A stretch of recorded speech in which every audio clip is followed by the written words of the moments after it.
राजकीय महाविद्यालय मांगरोल 12 के इस ई पाठशाला कार्यक्रम में आपका स्वागत है। विद्यार्थियों, मैं हरिराम भारती, सहायक आचार्य हिंदी, आज आधुनिक हिंदी कविता पर बात करने के लिए उपस्थित हुआ हूँ। आधुनिक हिंदी कविता कोटा विश्वविद्यालय के तृतीय वर्ष के विद्यार्थियों के पाठ्यक्रम का एक पेपर है और सभी प्रकार के जो कॉम्पिटिटिव एग्ज़ाम होते हैं उनके लिए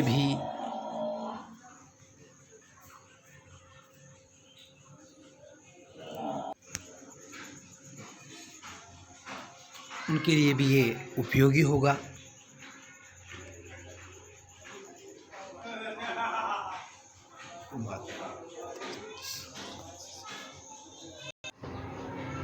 इस पाठ के अध्ययन के उपरांत आप हिंदी साहित्य में आधुनिक युग का अर्थ समझ पाएंगे।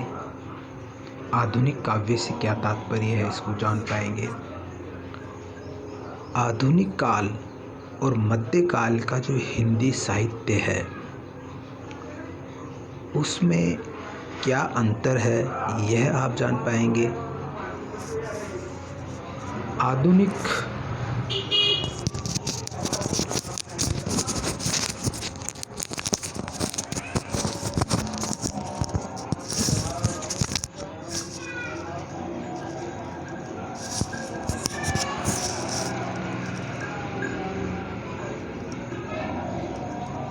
आधुनिकता का विकास किस तरह साहित्य में हुआ इसको आप समझ पाएंगे और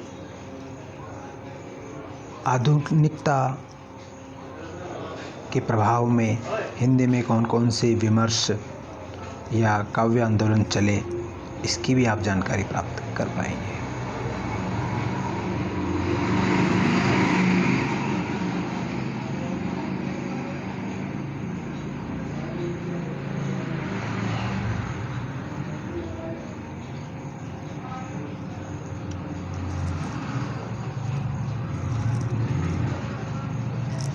आधुनिक हिंदी काव्य की बात करें तो हम ये देखते हैं कि हिंदी में आधुनिक काल की शुरुआत भारतेंदु युग से होती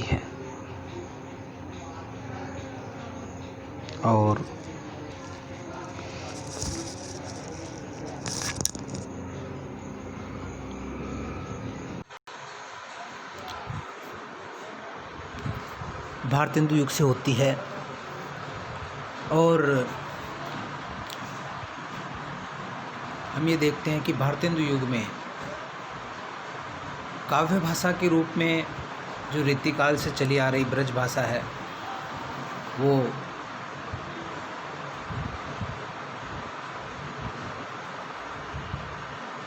उसकी सीमाएं सामने आती है और खड़ी बोली काव्य भाषा के रूप में धीरे धीरे स्थान बनाने लगती है।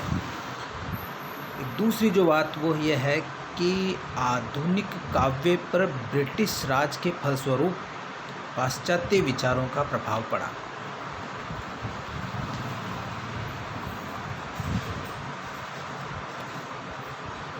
क्योंकि ये ब्रिटिश हुकूमत का समय था तो ऐसी बहुत सारी चीज़ें ब्रिटेन या यूरोप से हमारे देश में आई, उनका प्रभाव हमारे सोचने समझने के ढंग पर पड़ता है।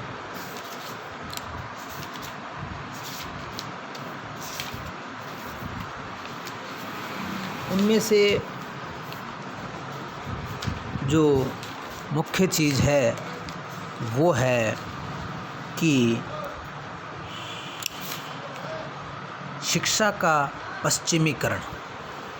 ये एक बहुत महत्वपूर्ण बात है कि भारतीय ज्ञान जो पारंपरिक रूप से चला आ रहा था उसमें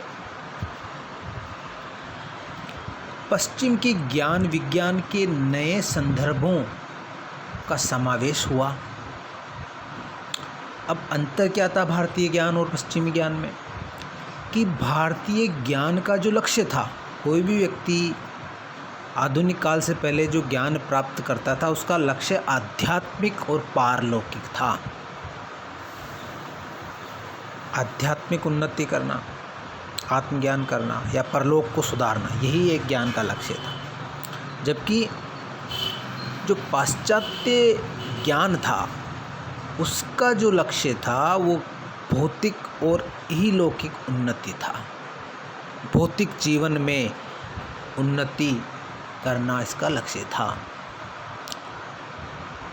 दूसरी चीज़ ये थी कि भारत का जो प्राचीन ज्ञान था वो एक वर्ग विशेष तक सीमित था,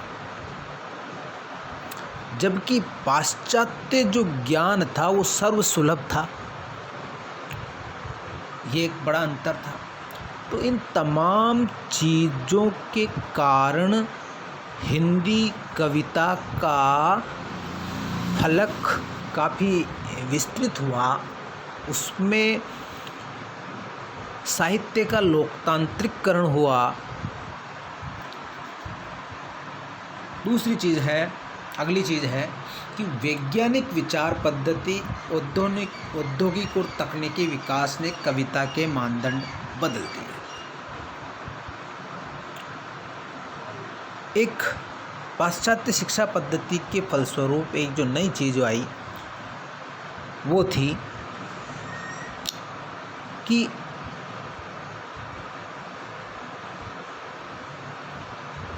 उसमें व्यक्ति स्वातंत्र्य और वैज्ञानिक दृष्टिकोण को केंद्रीय स्थान मिला हुआ था।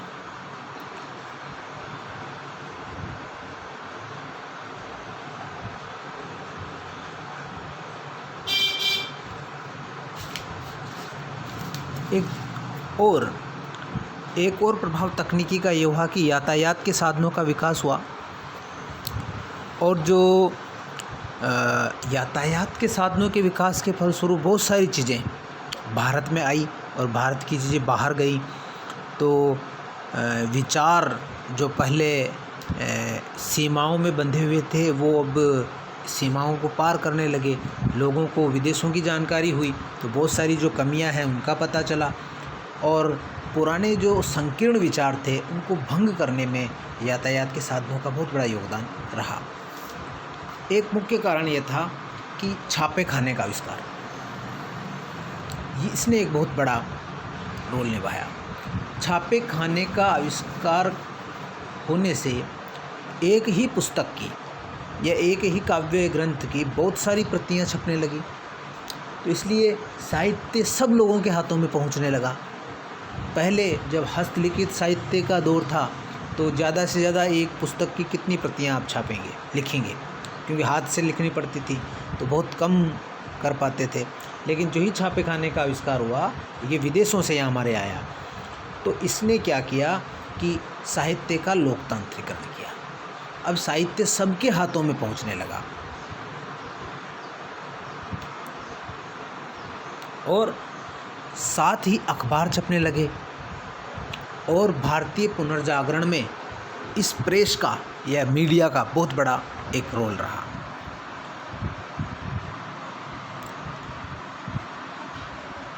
आप देखते हैं कि भारतेंदु युग में जो ज़्यादातर जो लेखक थे, जो कवि थे, वो कोई ना कोई अखबार पत्रिका भी चलाते थे। हरिश्चंद्र चंद्रिका है, आनंद कादम्बिनी है, ऐसी तमाम पत्रिकाएं कोई ना कोई कवि चला रहा था। तो तो इस तरह से हम देखते हैं कि छापे खाने के आविष्कार ने एक बहुत ही क्रांतिकारी परिवर्तन आधुनिक काल के लिए किया।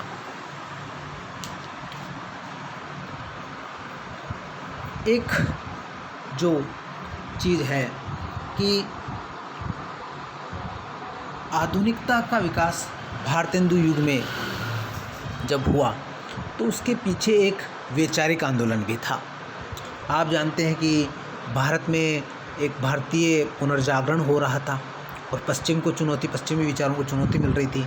राजा राम मोहन राय जैसे लोग भारत में हुए, आर्य समाज के ये अपने स्वामी दयानंद सरस्वती हुए, तो इन्होंने नारा दिया कि वेदों की ओर लौटो। और इसके फलस्वरूप एक वैचारिक द्वंद्व हो गया कि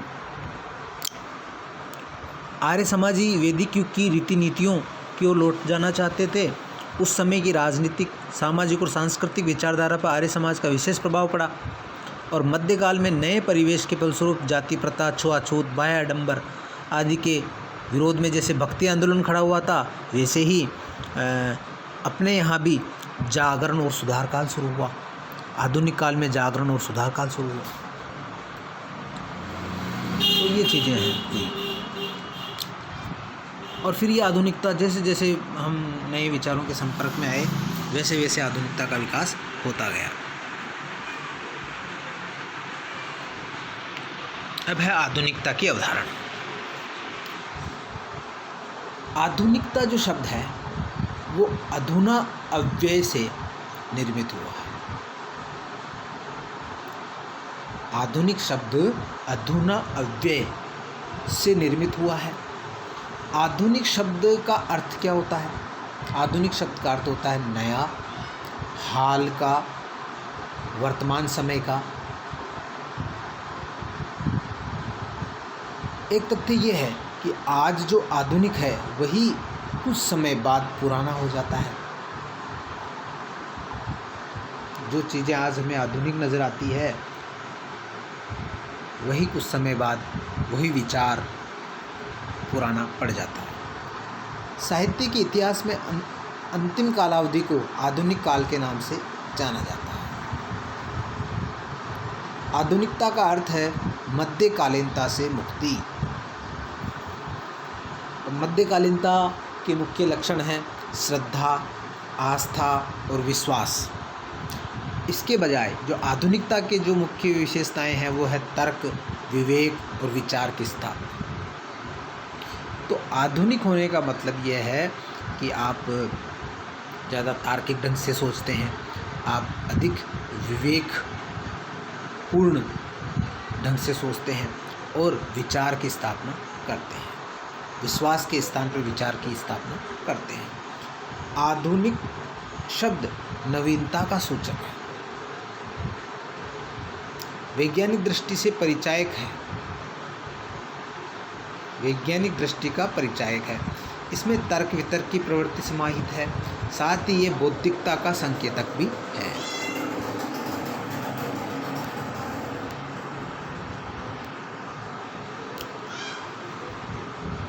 ये हम पढ़ चुके हैं कि किस तरह से भारत में जो आधुनिक साहित्य है उसकी पृष्ठभूमि में कौन कौन सी चीज़ें थी। तो वो हमने पढ़ लिया था कि प्रेस का आगमन ये एक बहुत ही महत्वपूर्ण चीज़ थी।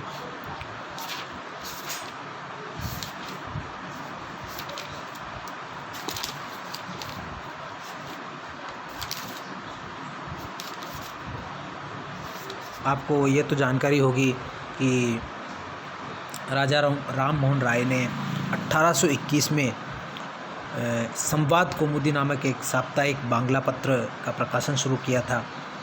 और इसी तरह से उस समय बहुत सारे ऐसे अखबार थे। फारसी भाषा में उन्होंने राजा राम मोहन राय ने मीरत उल अखबार शुरू किया था।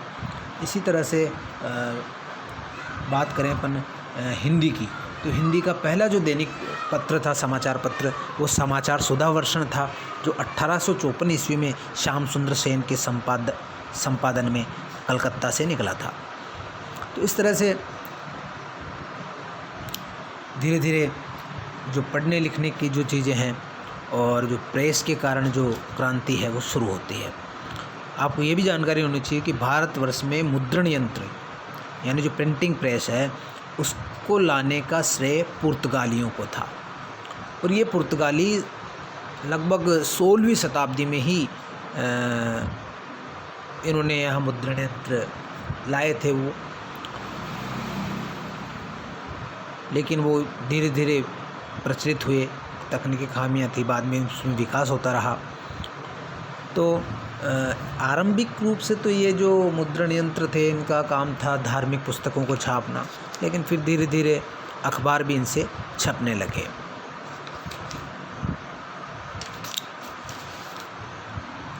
अब है तकनीकी का विकास। हम पढ़ चुके हैं कि यातायात के साधनों से किस प्रकार से चीज़ें बदली।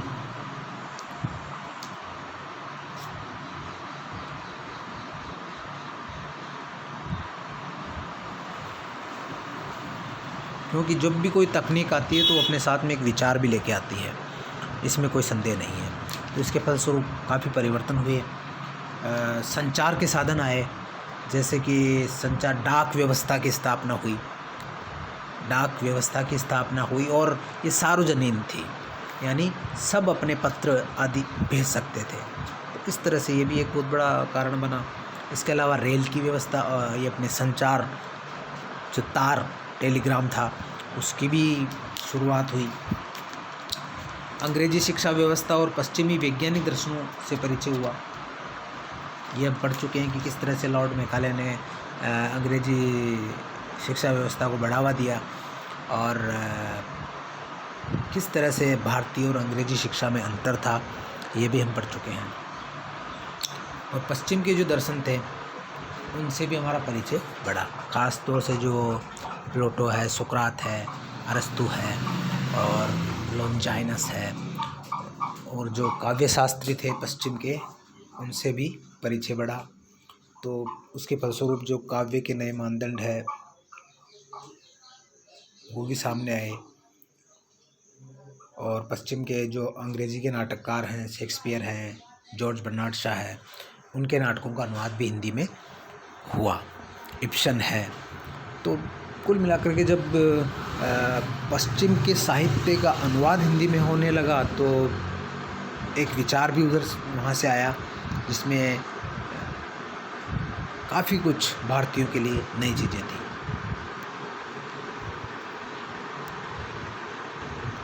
अब आधुनिक काव्य की प्रमुख काव्य धाराएँ, इसकी हम बात करें तो इसमें से आपको पता है कि जो प्रमुख काल है वो है, नंबर 1 है भारतेंदु काल।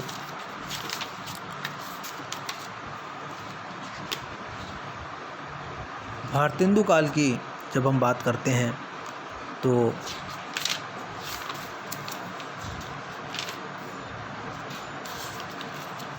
ये जो समय था भारतेंदु काल का, आचार्य रामचंद्र शुक्ल ने इसका जो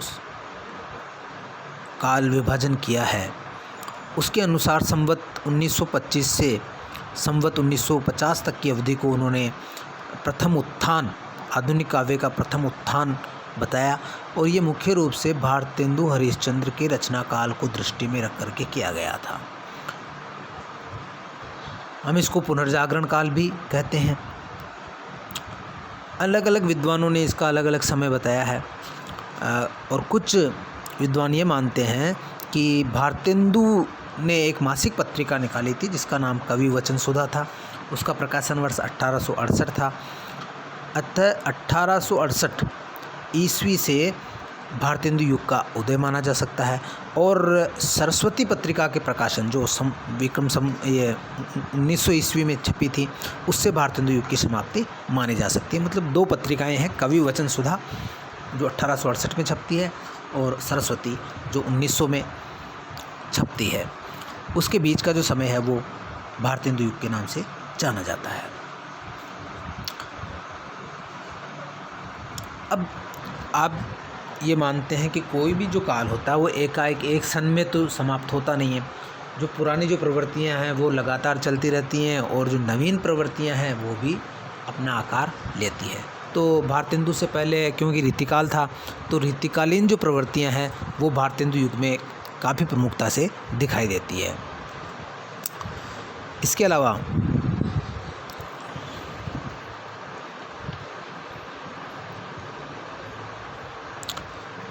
भारतेंदु युग में जो मुख्य काव्य धाराएँ हैं वो है भक्ति काव्य भी लिखा जा रहा था, श्रृंगार रस का काव्य भी लिखा जा रहा था, रीति निरूपण भी पूर्व की भांति ही हो रहा था। अब काव्य में भारतेंदु के आने से क्या परिवर्तन हुआ कि भारतेंदु के आने से अब काव्य के अंदर नए विषयों का आगमन हुआ। जैसे कि नए विषयों का मतलब है सामाजिक, राजनीतिक और सांस्कृतिक क्षेत्रों में जो नए परिवर्तन हो रहे थे उनका भी कविता पर प्रभाव पड़ा, और जो जनचेतना और पुनर्जागरण की जो बातें हैं वो आने लगी। इसमें से कुछ चीज़ें थी जैसे कि एक तो मातृभूमि के प्रति प्रेम, स्वदेशी वस्तुओं का उपयोग करने के विषय पर कविता लिखी जाने लगी, गोरक्षा, बाल विवाह का निषेध, शिक्षा प्रसार का महत्व, शराब खोरी का निषेध, भ्रूण हत्या की निंदा। इन विषयों पर कविगण अधिक से अधिक कविताएं लिखने लगी और राष्ट्रीय भावना का उदय इस काल की अनन्य विशेषता है।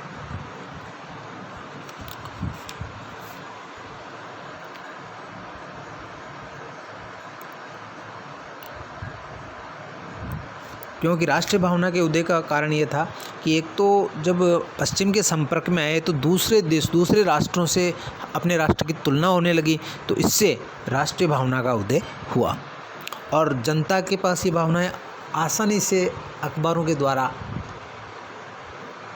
जाने लगी। अब है कि भारतेंदु युग की जो मुख्य जो प्रवृत्तियां हैं उस पे अपन देखें तो पहली जो प्रवृत्ति है वो है राष्ट्रीयता की भावना। दूसरी प्रवृत्ति आप लिखेंगे सामाजिक चेतना। सामाजिक चेतना मैंने बता दिया अभी, बाल विवाह का विरोध, भ्रूण हत्या का विरोध, ये तमाम चीज़ें।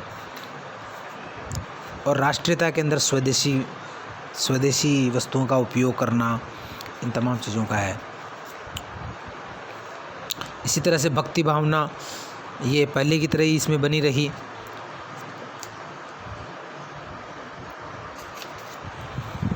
श्रृंगारिकता भी रीतिकालीन ढंग की ही इसमें बनी रही। प्रकृति चित्रण भी कुछ कवियों ने किया, हास्य व्यंग्य भी होता रहा। इसके अलावा एक मुख्य चीज़ थी वो है समस्या पूर्ति, कि जो भारतेंदु ने नए कवियों को प्रेरणा देने के लिए समस्या पूर्ति की पद्धति को अपनाया और जगह जगह शहरों में कवि समाज स्थापित किए। इसमें समस्या पूर्ति में क्या होता था कि एक लाइन या एक पंक्ति दे दी जाती थी और उस पंक्ति पे एक छंद की रचना कवि लिख करके लाते थे।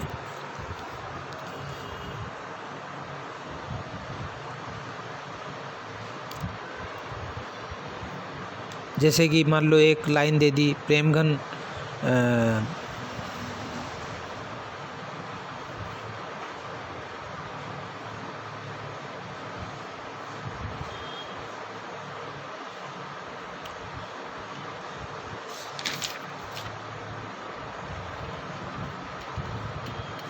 जैसे एक पंक्ति थी, पिए प्यारे तिहारे निहारे बिना अखियाँ दुखियाँ नहीं मानती है। अब ये पंक्ति दी गई तो इस पे जो भारतेंदु ने इसका समस्या की जो पूर्ति की वो इस प्रकार थी।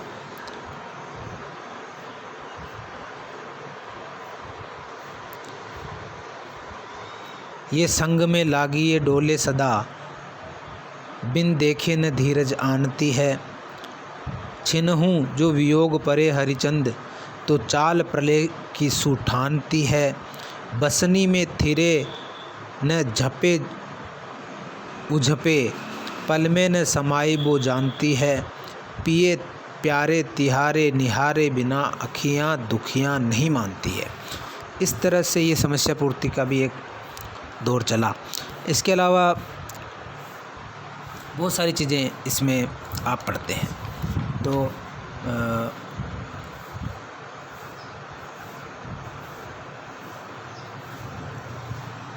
दूसरा जो काल था वो था द्विवेदी युग।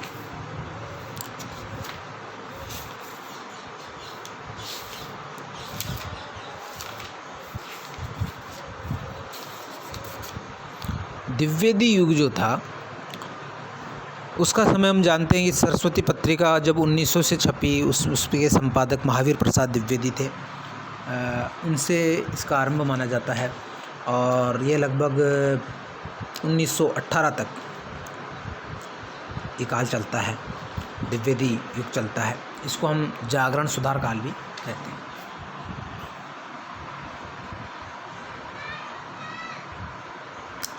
तो इसके जो प्रमुख कवि हैं वो तो आप जानते ही हैं कि मैथिली शरण गुप्त है, स्वयं महावीर प्रसाद द्विवेदी है, लोचन प्रसाद पांडे है, गोपाल शरण सिंह है, हरिओद है, अयोध्या सिंह उपाध्याय हरिओद, ये बहुत बड़े कवि थे, नाथुराम शर्मा शंकर। इस तरह से बहुत सारे कवि इसमें इस काल में हुए।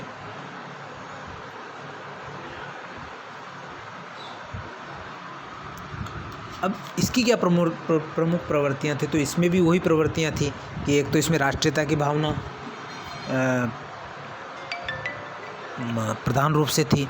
जैसे कि नाथुराम शर्मा शंकर ने लिखा कि देशभक्त वीरों, मरने से नेक नहीं डरना होगा, प्राणों का बलिदान देश की वेदी पर करना होगा। ऐसी उक्तियाँ काव्य में आने लगी। इसके अलावा मैथिली शरण गुप्त की तो प्रसिद्ध पंक्तियाँ हैं ही कि नीलांबर परिधान हरित पट पर सुंदर है। ये मातृभूमि की वंदना की बहुत ही प्रसिद्ध पंक्तियाँ हैं। इसके अलावा एक नई चीज़ जो आई वो है सामान्य मानवता, कि पूर्ववर्ती जितने भी काव्य थे, जैसे कि भक्ति काल से या आदिकाल से या यहाँ तक कि भारतेंदु युग तक, जो वह मानवता थी वो असामान्य मानवता थी। उसमें मानवता में ईश्वर अवतार, राजा, सामंत, योद्धा या फिर अनेक विध नायिकाओं को ही स्थान मिलता था। मतलब जो साहित्य के जो नायक होते थे वो साहित्य के नायक मुख्य रूप से या तो कोई राजा होता था, या कोई ईश्वर होता था, या कोई अवतार होता था, या कोई रानी महारानी होती थी, सामंत होते थे। लेकिन इस युग में नई बात ये हुई कि जो सामान्य मानव है, सामान्य मानव जो कोई राजा नहीं है,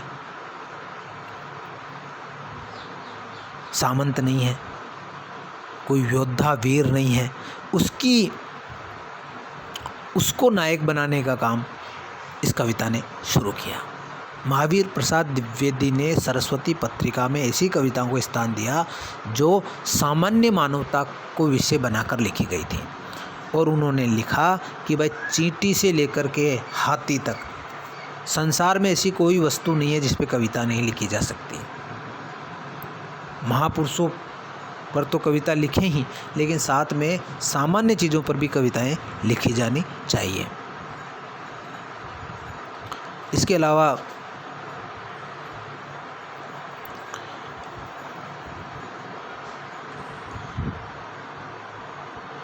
जो स्त्रियां थी, जो निम्न वर्ग था, उस पे जो अत्याचार होते थे उसका भी वर्णन इन कविताओं इस युग में खूब हुआ। इसमें जो गुप्त जी हैं, मैथिली शरण गुप्त, उन्होंने किसान काव्य लिखा जिसमें किसानों पर होने वाले अत्याचारों का वर्णन हुआ। इसी तरह से जो नाथुराम शर्मा शंकर हैं, उन्होंने जो गर्भ के अंदर ही बच्चों को नष्ट कर दिया जाता है, मार दिया, गर्भ हत्या कर दी जाती है, उसके ऊपर भी बहुत अच्छी कविताएं लिखी।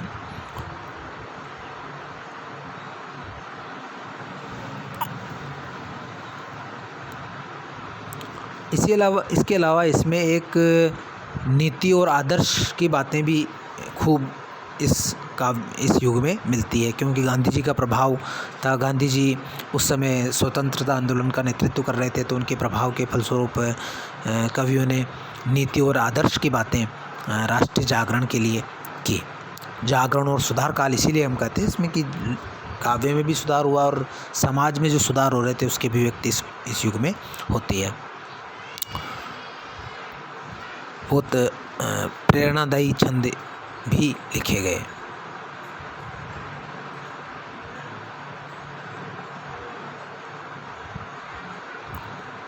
जैसे कि हरिओद, जो अयोध्या सिंह उपाध्याय हरिओद है, उनका प्रिय प्रवास इस काल में आया।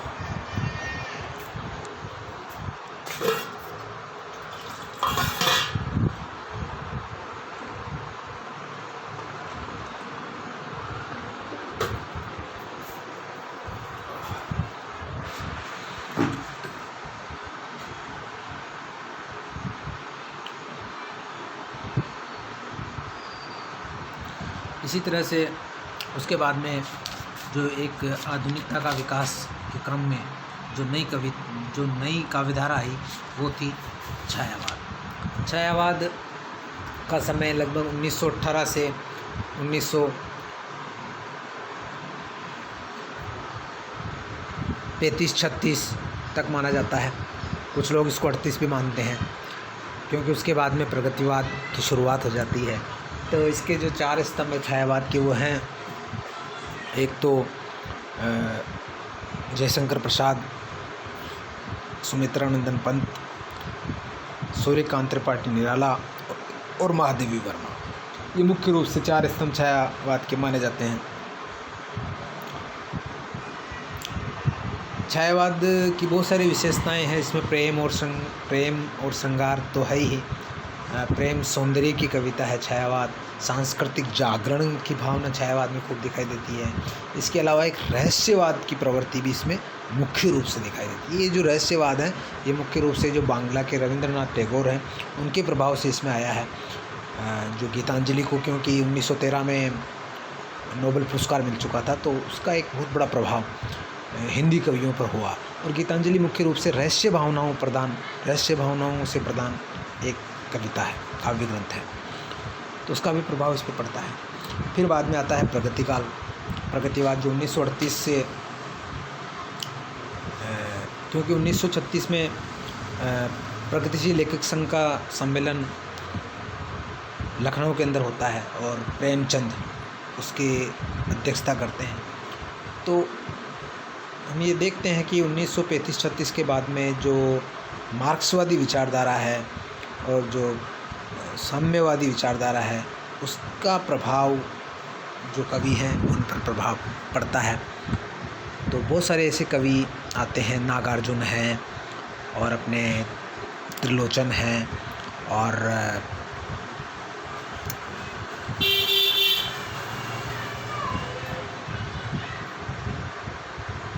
बहुत सारे कवि आते हैं। तो ये प्रगतिवाद हुआ। उसके बाद में प्रयोगवाद। तो आपको प्रगतिवाद में ये ध्यान रखना है कि जो प्रगतिवाद है वो किस पर आश्रित है। तो इसमें है मार्क्सवाद से प्रभावित जो कविता है वो प्रगतिवाद कहलाती है, जिसमें दलितों, शोषितों पर जो अत्याचार है उसका वर्णन होता है और जो शोषक लोग हैं उसका वर्णन होता है।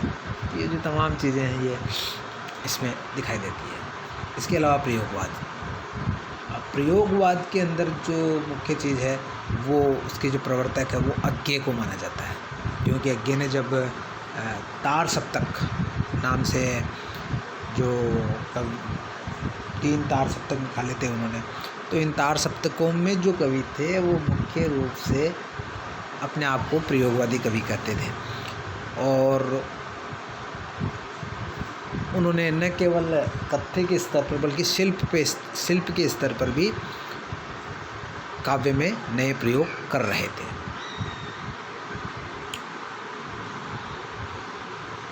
इस तरह से ये मुख्य जो आधुनिक आपके कोर्स में जो चीज़ें हैं ये है उसका इसमें वर्णन है कि कौन कौन से जो काव्यधाराओं के कवि हैं वो आते हैं। कल फिर एक नए पाठ के साथ मिलते हैं। तब तक के लिए इजाज़त दीजिए। धन्यवाद।